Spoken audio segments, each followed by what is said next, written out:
Olá, ouvintes do VetSmart Podcast, eu sou Jade Petronilho e no nosso episódio de hoje vamos falar sobre as atualizações da relação entre a castração e a prevenção dos tumores mamários em fêmeas. A castração é uma polêmica quando o assunto são as neoplasias mamárias em fêmeas. Diversos estudos demonstram que os hormônios esteroides podem colaborar para o surgimento dessa enfermidade. Mas a castração é mesmo o método mais eficaz de prevenção? Qual a idade correta para fazê-la? Quais os prós e contras?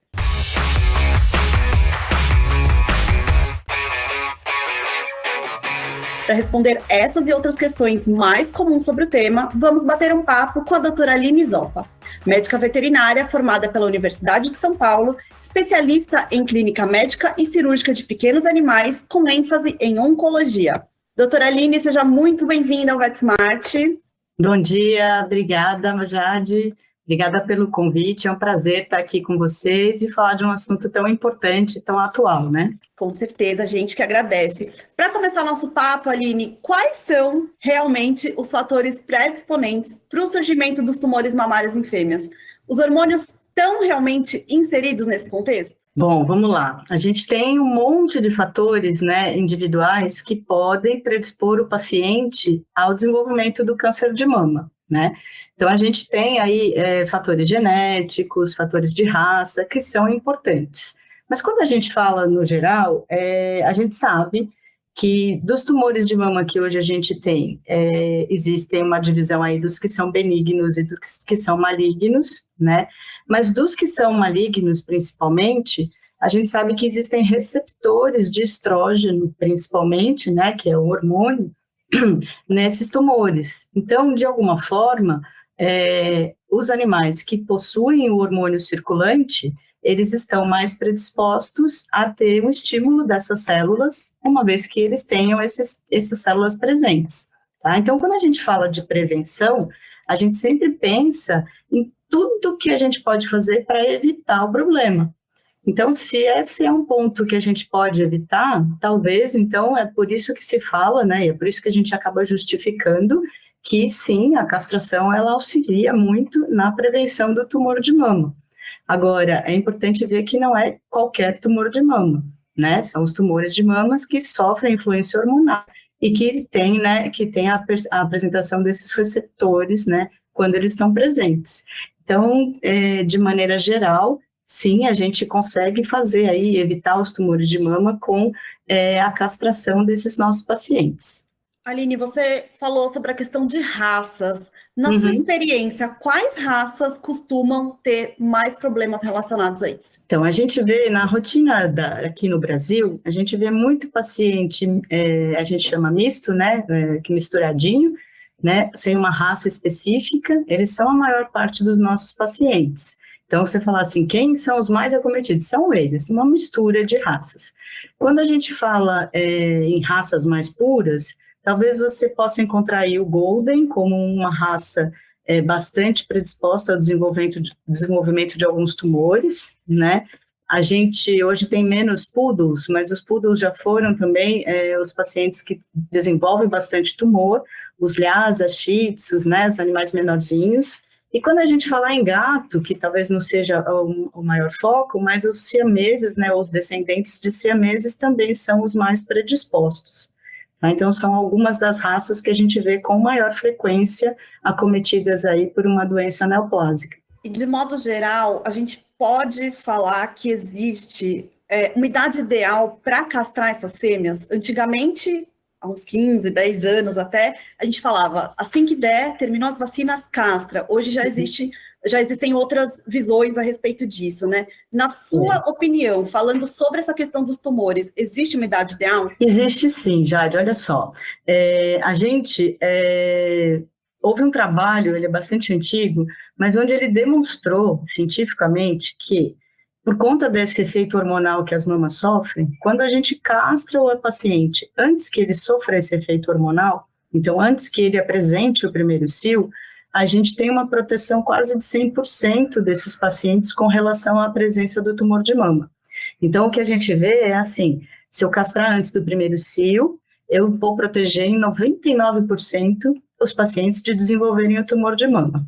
Então, quando se pensa assim, que é o que acontecia há 10 anos, como você está dizendo, a gente chegava quase que, né, numa situação ideal, porque o tumor de mama é um dos tumores mais frequentes que acomete os nossos pacientes, né? Então, era uma forma de você prevenir isso. Porém, conforme foi se fazendo isso, chegou-se a ter, assim, pacientes que tinham castração feita muito precoce, às vezes com 2 meses, né? Às vezes até antes da vacinação, como você está dizendo. Então, isso começou a gerar, com o tempo, algumas outras alterações. Então, a gente começou a encontrar pacientes, assim, com outros problemas decorrentes dessa castração precoce. Porque é fato, né? A gente brinca que a natureza é sábia, mas se existe a produção de um hormônio, se o hormônio influencia em algumas atividades do organismo, ele é necessário em vários pontos, né? Então, a gente retirar esses hormônios do paciente, muitas vezes a gente vai ter aí problemas que vão surgindo. Então, o que eu vejo principalmente, o hormônio sexual, ele faz um feedback com o hormônio de crescimento.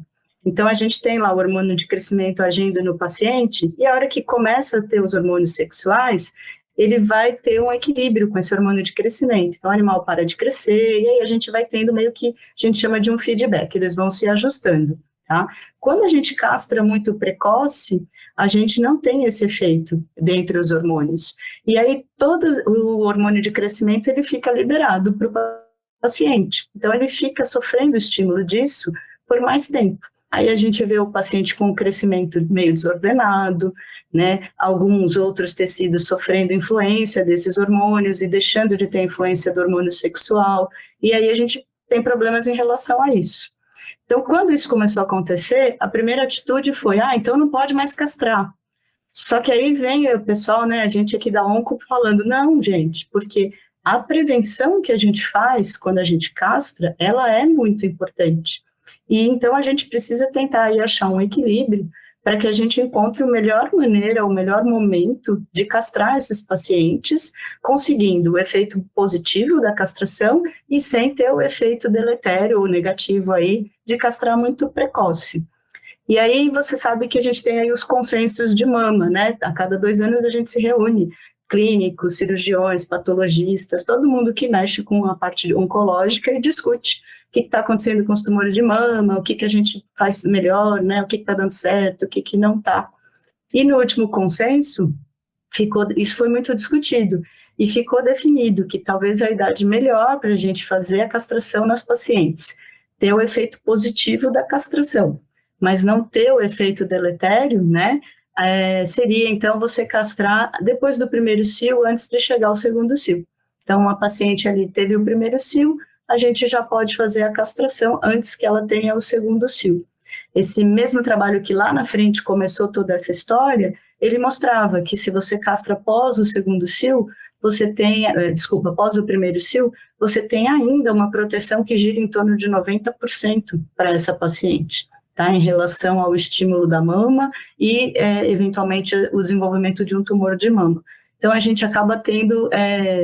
vale a pena você esperar aí o paciente ter um cio e castrar na sequência, que a gente ainda tem uma proteção muito importante quando se refere aos tumores de mama. Aproveitando que você citou essa questão do consenso, antigamente também vi que tem tumor, tiro a cadeia toda e fico de olho, inclusive, se não vai acontecer também no outro lado. Lateral, isso. Quais são as diretrizes mais atualizadas a respeito disso? Então, também essa parte porque assim, usualmente a gente vê esses tumores de mamas em cães, né, em cadelas mais velhinhas, mais idosas, e geralmente você vai ter que fazer, quando se fala numa cirurgia radical, de mastectomia, né, tirar a mama de um lado todo, do outro lado, é uma cirurgia que é extensa, é uma cirurgia que demanda um pós-operatório importante, né? Você vai ter 10, 15 dias esse paciente sendo acompanhado. Se correr tudo bem, ok, mas às vezes, né, solta um ponto, faz uma inflamação. Então, você tem aí um pós-operatório que nem sempre é muito tranquilo, né? E sempre o que a gente entende é que a cirurgia, quando se fala de oncologia, ela é uma oportunidade de cura quando ela é feita da primeira vez. Então, sempre a primeira cirurgia é a oportunidade de cura desse paciente. Então, quando a gente indicava fazer mastectomias radicais e tudo mais, a gente entendia que a gente ia ter a chance de remover todo o tecido mamário desse paciente para que ele não pudesse desenvolver novamente o tumor de mama. Então, isso justificava esses procedimentos radicais.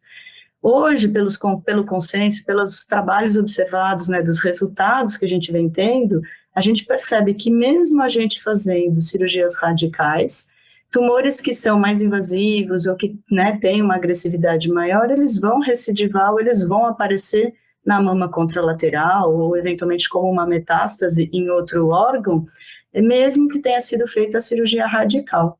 Então, hoje a gente já repensa, né, e indica, pelo consenso também, às vezes as cirurgias regionais, né, que significa tirar um grupo de mamas ali, ou as mamas caudais, né, ou as mamas mais torácicas, de acordo com a localização do tumor e também de acordo com o tipo tumoral, né, que às vezes a gente consegue identificar. Então, às vezes você tem um nódulo pequenininho, de 1 centímetro, localizado numa mama, justifica muitas vezes você fazer a remoção regional dessa mama, e aí, após a avaliação e identificação completa do tumor, direcionar se precisa de mais algum tratamento cirúrgico ou se o tratamento passa a ser medicamentoso, né, com quimioterapia, por exemplo, para poder prevenir a recidiva dessa doença, tá? Então, a gente também ficou menos radical, vamos dizer assim, com relação ao tipo de cirurgia indicada.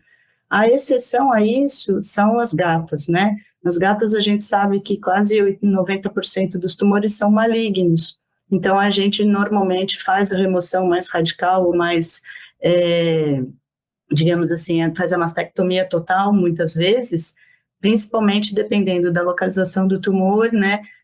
Porque a chance de ser maligno é muito grande e a gente vê uma evolução muito ruim quando a gente não faz a remoção completa, tá? Mas nas cadelas a gente tem chance de fazer uma coisa menos cruenta e poder dar uma sobrevida, porque hoje se preocupa muito com a sobrevida, mas também com a qualidade de vida desses pacientes. Então, você faz uma mastectomia muito radical, o paciente tem lá um pós-operatório muito ruim, né, muito dolorido, e aí qual é a qualidade de vida para esse paciente? Se eu consigo proporcionar a mesma proteção em relação à recidiva desse tumor, com um pós-operatório menor, né, ou menos agressivo, por que não a gente fazer isso? Então, é um pouco da mudança também da forma da gente entender como que esse tumor pode voltar ou não.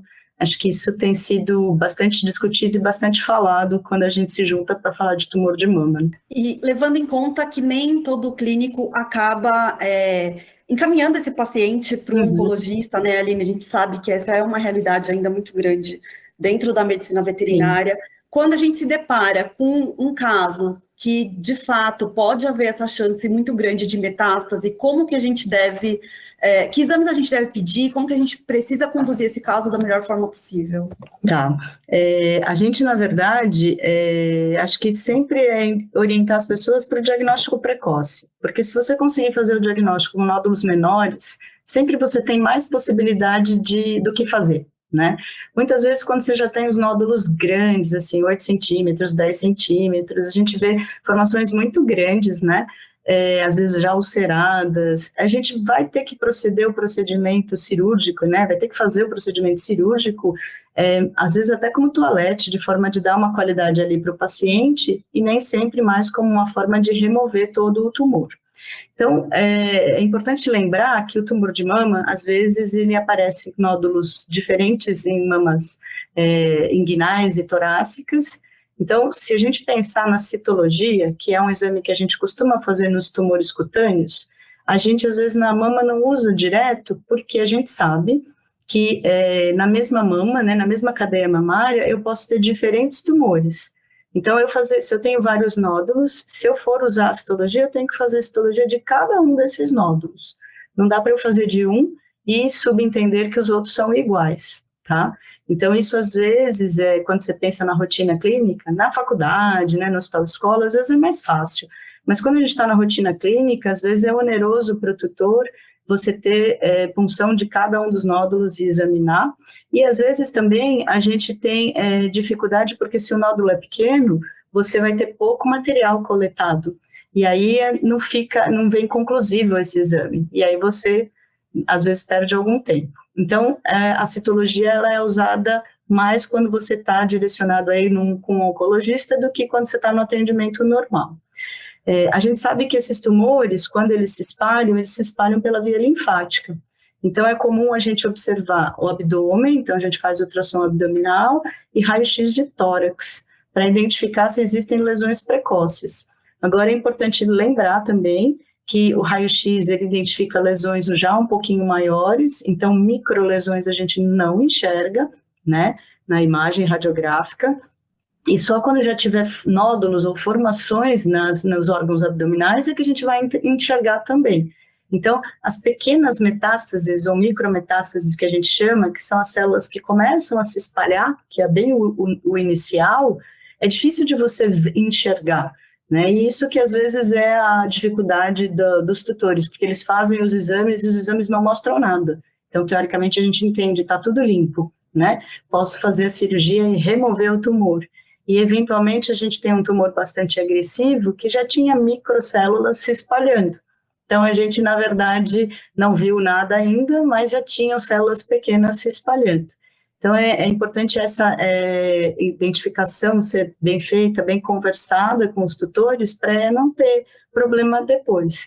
Mas, respondendo diretamente sua pergunta, eu acho que é importante a gente fazer raio-x de tórax, ultrassom de abdômen, né? Os exames de sangue a gente acaba fazendo, bioquímicos, hemograma, para entender a condição do paciente para uma eventual cirurgia, que é o próximo passo, uma vez que a gente tenha esse tumor localizado na mama, né? A doença localizada só na mama, sem estar já espalhada. Uma vez que você encontre, por exemplo, nódulos no tórax ou nódulos no abdômen, isso não significa que a doença não pode ser tratada. Significa que você, com a cirurgia, a doença não está mais localizada só na mama, ela já é uma doença sistêmica. Então, a cirurgia pode ajudar localmente, mas a gente vai ter que associar um tratamento, né, sistêmico, que no caso é a quimioterapia, para poder dar conta dessas outras células que estão espalhadas. Então, essa ideia de que quando tem metástase não tem mais o que fazer, que é importante a gente remover, né? Na verdade, quando tem metástase, a gente sai de uma doença localizada na mama para uma doença sistêmica. Então, aí o tratamento somente cirúrgico não é o que a gente precisa fazer. A gente precisa fazer um tratamento mais abrangente. Acho que isso é importante também, já de a gente guardar aí e as pessoas lembrarem, né? Porque a gente às vezes fica decepcionado quando vê lá uma alteração no tórax, fala, agora eu não tenho mais o que fazer. Não tenho. Tenho bastante coisa para fazer para até dar qualidade de vida para esse paciente, né, o tempo que a gente conseguir ali. Talvez eu não tenha uma sobrevida muito maior, mas eu tenho o que fazer para deixar esse paciente bem até que a gente consiga resolver o problema dele. E sempre orientar esse tutor também a continuar fazendo um acompanhamento com o médico veterinário, né, Aline? Não Sim. É só porque fez ali a cirurgia e achar que está tudo resolvido. Eu falo que quando a gente faz o diagnóstico de um tumor de mama, que seja, né, a gente faz um casamento ali com o tutor, né, porque a gente vai resolver o problema, mas a gente vai ter que fazer o acompanhamento desse paciente para entender como ele vai evoluir, né. Nos humanos isso é muito comum, as pessoas já estão habituadas, não, eu vou fazer acompanhamento e depois de 5 anos o médico diz que eu vou estar livre, né? E na veterinária, assim, a gente também precisa fazer esse acompanhamento. Talvez os 5 anos sejam algo, né, muito distante, mas usualmente a gente acompanha esses pacientes 6 meses, 1 ano, né, para poder dar orientação e eventualmente poder fazer um tratamento adequado para que ele tenha só benefícios ali do tratamento dessa doença, né? Porque só operar e depois deixar esse paciente sem cuidados, muitas vezes é só algo paliativo. Né? Então, se a gente puder acompanhar, muitas vezes a gente pode ajudar muito esse paciente. E eu brinco que eles vão morrer de velhinhos de outra doença que não o tumor de mama. Né? Então, isso eu acho que é importante, sim, a gente falar sempre para as pessoas lembrarem de cuidar deles sempre, né? Com certeza. E quando a gente se depara com uma cadela ou gatinha que tem o tumor de mama, a castração também vai ser indicada, né? Sim. Na verdade, a gente castra precoce para evitar o tumor, mas como por conta dessa história da citologia que a gente estava conversando, a gente normalmente não sabe qual é o tumor que a gente vai operar, né? E a gente não consegue, até mesmo pela citologia, entender se ele tem os receptores e se ele vai ser influenciado por hormônio ou não. Então, é comum que a gente castre essas pacientes, né? Mesmo quando elas já têm o tumor de mama. Porque se esses tumores tiverem receptores de estrógeno, a gente já tirou um fator que predisporia a voltar ao tumor, né? Predisporia esse animal a ter uma recidiva. É sempre importante, em termos cirúrgicos, lembrar que se a gente for fazer a castração no mesmo ato que a mastectomia, né, que é a retirada da mama, é importante a gente iniciar pela castração, onde a gente faz um acesso para o abdômen sem contato com o tumor, e depois manipular o tumor no segundo ato, na sequência. Pode ser no mesmo momento cirúrgico, mas primeiro castra, depois a gente remove a mama, para não ter chance de, eventualmente, levar algumas células do tumor de mama para dentro do abdômen, tá? Acho que isso é importante. E hoje, né, na nossa rotina, a gente vê que castrar as pacientes sempre acaba auxiliando também em outros fatores, né? Então, a mama acaba sendo o principal que a gente vê, mas a gente vê, assim, cadelas mais idosas com problemas de infecções, né, do trato reprodutor, que pode acontecer, e que se você castrar essa paciente também é uma forma de evitar que isso aconteça. Então, acho que seguindo aí, evitando castrar muito jovem, para a gente evitar os problemas de crescimento, de incontinência urinária, que são muito frequentes, né, de alterações osteoarticulares, eu acho que a gente previne muitas doenças nas fêmeas. Então, faz sentido, sim, manter a castração como uma indicação para esses pacientes. Perfeito, você até já respondeu a outra pergunta que eu ia fazer, quando castrar, se era antes ou depois. Ótimo. Na verdade, a gente sempre fala isso, Jade, porque assim, às vezes a gente fala assim, será, o tumor é tão grande, vou tirar ele primeiro, depois eu castro, né? Então, às vezes, sim, ele é grande, mas ele está exteriorizado, né, o abdômen. Então, é importante a gente pensar nisso, ou até, se ele for tão grande assim, que impeça a gente de entrar no abdômen, a gente fazer a cirurgia da mama e depois, num segundo momento, fazer uma outra cirurgia da castração, já com esse abdômen limpo, né, sem a chance de contaminação das células neoplásicas, tá? Então, também pode pensar nisso. Não é comum, mas a gente pode ser uma opção dependendo do tamanho do tumor. Muito bom. Aline, eu tenho recebido algumas queixas em relação a cadelas, principalmente, que têm síndrome do ovário remanescente. Quando isso acontece, também pode influenciar nessa questão dos tumores, né? Pode sim. Aí, Jade, eu vou falar uma coisa que eu falo para os alunos, né? E às vezes eles falam, nossa, professora, eu chamo assim, a técnica clássica de castração dos pacientes é você retirar o ovário completamente, tá? Então, quando a gente fala que houve, né, ficou um pedaço do ovário lá, independente do porquê, isso usualmente acontece quando a fêmea é muito jovem, às vezes os ovários são muito alongados, e aí a gente pode acontecer de ficar um resquício de ovário lá. Eventualmente, quando você vai castrar e existe o pinçamento, né, a pinça, ela esmaga a parte do ovário, então pode ter disseminação de células desse ovário no abdômen, e ele pode se reinserir. Então, são situações que podem acontecer, tá? E quando castra. Mas, independente do porquê, elas são situações que eu falo que é uma complicação do procedimento de castração, né? Então, não deveria ter ficado o ovário lá. E uma vez que ele ficou, é imprescindível que se reopere esse paciente e retire esses ovários, né? Porque se você castrou com a intenção de evitar o tumor de mama, porque não ia produzir hormônio, né? E aí manteve o ovário, ele continua produzindo hormônio. Então, você não está conseguindo êxito naquilo que você previu. Se você castrou para evitar uma futura contaminação de útero, infecção de útero, ok, você tirou o útero, mas ficou o coto do útero, né, que é a porçãozinha final, que tem ligação com a vagina. E se sobrou ovário, uma das coisas mais complicadas que a gente tem são as piometras de coto, que na verdade são infecções naquele pedacinho de útero que fica, né, que causam bastante problema para os cachorros, né, em termos clínicos também, e que não escapam de você ter que reoperar esse paciente, talvez numa situação mais grave, né, com infecção sistêmica e tudo mais. Então, assim, a gente tem que tomar muito cuidado quando vai castrar, é considerado uma cirurgia, né? Eu ouço sempre assim, eu como professora de cirurgia, a gente ouve sempre assim, né? Olha, a castração é uma cirurgia simples, simples, e eu sempre digo assim, ela é simples se você sabe fazer. Nenhuma castração é igual a outra, né? Os pacientes anatomicamente são muito diferentes, a gente pega pacientes muito grandes, muito pequenos, né? Mais largos, mais estreitos, então a anatomia é muito, muito diferente entre eles, né? Mas todos têm 2 ovários e têm corpo uterino, e se a gente remover isso tudo de maneira adequada, a gente não vai ter complicação. Então, essa síndrome, eu falo que ela só existe quando a gente comete aí ou a gente tem uma intercorrência no procedimento cirúrgico, tá? E não tem escapatória. Tem que fazer de novo, tem que recastrar, né? Então, a gente tem que castrar novamente esse paciente e removendo esses tecidos para tirar aí essa complicação, tanto de manter o ovário remanescente, quanto do que a gente queria evitar, que na verdade a gente vai continuar mantendo, porque continua com o ovário lá. Não sei se ficou claro. Ficou super claro, e realmente, assim, os casos que eu tenho atendido são animais normalmente que vêm de ONGs e que foram castrados muito precocemente, Sim. né?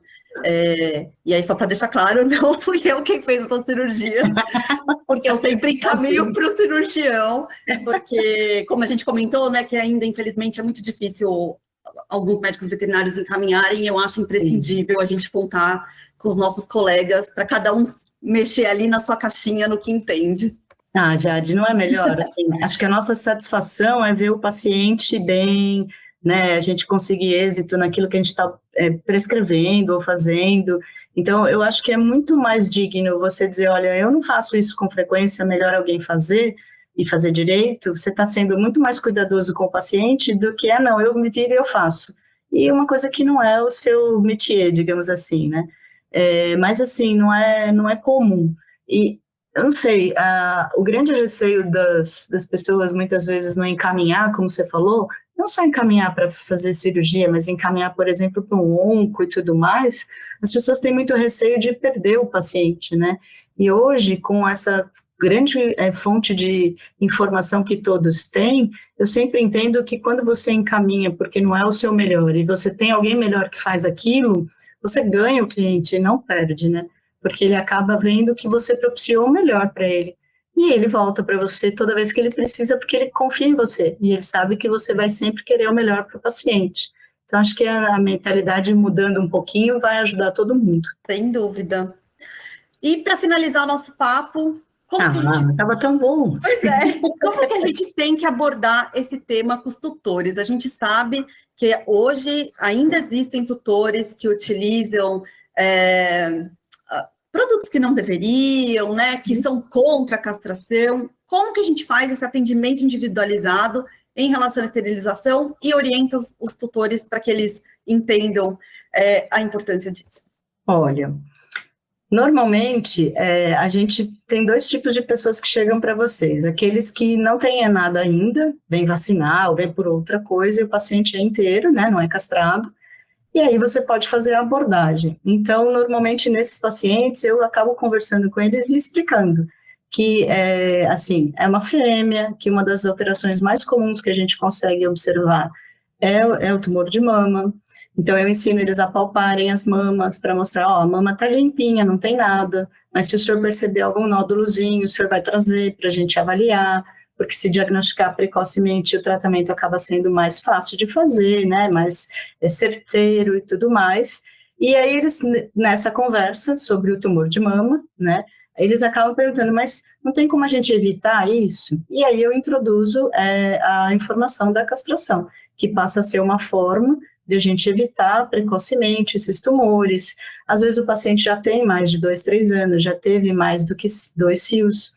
Eu falo, olha, no caso dele, a prevenção ela vai ser menor, mas ainda assim previne outras doenças, né, reprodutivas, e aí a gente acaba conversando e explicando os benefícios. Sempre falo para eles pensarem, conversarem em casa, né, e quando eles colocam os senões, a gente, na verdade, eu tento rebater com um posicionamento. Então, ele fala assim, mas castrar a cachorra coitada, né, ela nunca vai ter uma cria. E aí eu digo para eles que, assim, muitas vezes, sim, a cachorra nunca vai ter uma cria, mas que ter uma cria não é uma obrigação, né, para essa paciente. Antigamente se acreditava que tinha que ter uma cria para poder não ter infecção no útero, e isso não tem nenhum tipo de relação, né? Então a gente, na verdade, acaba justificando isso para eles e dando informação para que eles consigam se sentir seguros na decisão. Outro ponto que eles se questionam é medo da anestesia. Eu tenho medo porque anestesia, não sei o quê. A anestesia hoje, ela é feita de uma forma tão segura, né, que a gente, na verdade, acho que faz muito tempo que a gente não perde um paciente no procedimento anestésico, né? Então, a gente, na verdade, dá esse fortalecimento, esse conceito para eles é importante, para eles perderem essa insegurança com relação à anestesia, né? Eles estão hoje fazem muito controle, muita monitoração, então a chance de você ter um problema ali, numa cirurgia mais tranquila, é pequena, né? Mais tranquila que eu digo é mais rotineira, né? Como a castração. Agora, claro, se tem um paciente com outras, né, comorbidades, sempre vai ter uma complicação maior, mas normalmente a gente tem aí uma evolução favorável. Outro ponto, custo, né? Então, quando eles às vezes falam, se eu der uma injeção ou se eu der um remedinho, sai mais barato do que operar. E aí eu falo para ele, sim, mas quantos anos vai viver sua cachorra? Né? E aí ele me fala, então faz as contas. Você vai ficar gastando isso todo mês, não sei o quê, e você pode, de repente, castrar uma vez só, parcela, divide em várias vezes, que a gente consegue aí ter um resultado melhor, fora outros benefícios. Então, a gente vai tentando justificar as formas para esses clientes, né? Nos animaizinhos jovens que vêm para vacinação, que não vêm com doença, às vezes é mais fácil, porque a pessoa chega e diz para você, olha, eu tenho aqui um filhote e eu quero que você me diga tudo que eu tenho que fazer com ele, porque eu não sei como tratar com um cachorro, né? E nesses fica mais fácil, porque se você chegar para ele e dizer, olha, você vai ter que vermifugar, depois você vai vacinar bonitinho, aí como é uma fêmea, é interessante que você castre, né, depois que ela tiver o cio, porque ela vai evitar o tumor de mama, e aí você começa já a orientar. Então, essas pessoas, eu digo assim, essas pessoas, os mais velhos, se você tiver orientação, se eles perceberem que existe conteúdo naquilo de você estar dizendo para fazer a castração, acaba aceitando e acaba entendendo, né, o seu propósito e vindo junto com você. A diferença maior, eu vejo, a dificuldade é quando você fala, castra porque tem que castrar. Tem porquê, que nem criança, né? Tem que entender o porquê que está fazendo aquilo e aí vai fazer sem muito questionamento, né? Mas existem ainda pessoas muito reticentes e que não querem pensar em fazer castração por medo da cirurgia ou até mesmo por dizer que o paciente é uma agressão para o paciente, né? E, assim, isso já é algo que hoje existem muitas formas técnicas da gente contrapor e conseguir aí um resultado melhor para eles, né? Então, acho que a conversa, né, o esclarecimento, conceituando tudo, vai fazer a gente ter uma resposta bastante satisfatória aí desses clientes que vão trazer os pacientes para você conseguir ajustar, né, ou deixá-los pelo menos mais seguros com relação à prevenção desses tumores ou até mesmo dessas alterações reprodutoras que a gente vê também com muita frequência. Verdade. Para os nossos colegas que estão ouvindo aqui, então o ideal é tanto cadela quanto gatas serem castradas entre o primeiro e o segundo cio, certo? Certo. A gente sempre castrar, né? As cadelinhas, castrá-las, deixa ter o primeiro cio e castra na sequência. E aí eu vou fazer uma provocação, tá? A gente está falando isso para os cachorros domiciliados, que têm dono, e que estão com alguém acompanhando a eles, né? Então, tem aquela pessoa que cuida deles, esse é o ideal. Quando você pensa na medicina do coletivo, então, quando você está pensando aí em ONGs, pessoas que recolhem muitos animais e cuidam de muitos ao mesmo tempo, muitas vezes elas não conseguem esse cuidado individual. E aí, a nossa cabeça tem que pensar assim, coletivamente, eu preciso castrar esses animais independente do momento em que eles estejam, tá? Então, aí a preocupação maior é a quantidade de animais soltos, animais na rua, né, procriando sem controle. Então, ali, o tempo da castração, às vezes, a gente não é tão importante quanto nesses animais que a gente está vendo domiciliados e que tem alguém cuidando deles. Tá? Então, são duas visões. É difícil, às vezes, você propor para uma ONG que ela só vá castrar alguns animais. Muitas vezes ela vai conseguir diferenciar e castrar em blocos, né? Mas muitas vezes eles precisam conseguir castrar cedo para poder doar esses animais cedo. E nesses animais, na condição que eles estão, a castração ainda é prevalente em relação aos, digamos assim, possíveis malefícios que podem acontecer de uma castração precoce. Porque se você pensar em porcentagem, né, Jade, 3 a 7% dos animais castrados precoce podem ter alterações, como uma incontinência urinária, por exemplo. Então, é um número pequeno em relação aos 90% de prevenção do tumor de mama que a gente faz. Então, quando você pensar em coletivo, em massa, a castração ela tem que ser feita de maneira rápida, digamos assim. Agora, quando você pensa em indivíduo, paciente domiciliado, que tem ali alguém cuidando, tem um tutor, aí a gente pode pensar, espera o primeiro cio, controla e castra na sequência, tendo só efeitos benéficos desse procedimento. Perfeito, eu concordo totalmente em relação a isso, e infelizmente, mesmo a gente sabendo que existem leis aqui em São Paulo, né, que as pessoas não podem doar e nem vender animais que não castrados, eu tenho pegado muitos pacientes que não são castrados, infelizmente. Aline, quero muito agradecer a sua participação aqui no nosso podcast, adorei nosso bate-papo, eu tenho certeza que todo mundo que ouviu ficou super esclarecido em relação à questão da castração das fêmeas e os tumores de mama. Super obrigada. Obrigada a você, adorei também o bate-papo, estou à disposição, quando você tiver um tempo para conversar, estamos por aí, e espero poder ajudar, assim, as pessoas, né, poder dar aí alguma informação e ajudar principalmente nossos pacientes, né, que são o nosso foco aqui, tá bom? Obrigada mesmo por tudo e pelo convite. Verdade, muito obrigada, um beijo para você. Beijo. Não perca a oportunidade de participar da comunidade VetSmart, a maior e mais completa comunidade de medicina veterinária do Brasil. Lá você pode interagir com colegas, além de compartilhar materiais de estudo, casos clínicos, experiências e ainda tirar dúvidas gerais sobre diferentes temas. Basta acessar o site comunidade.vetsmart.com.br. Até a próxima!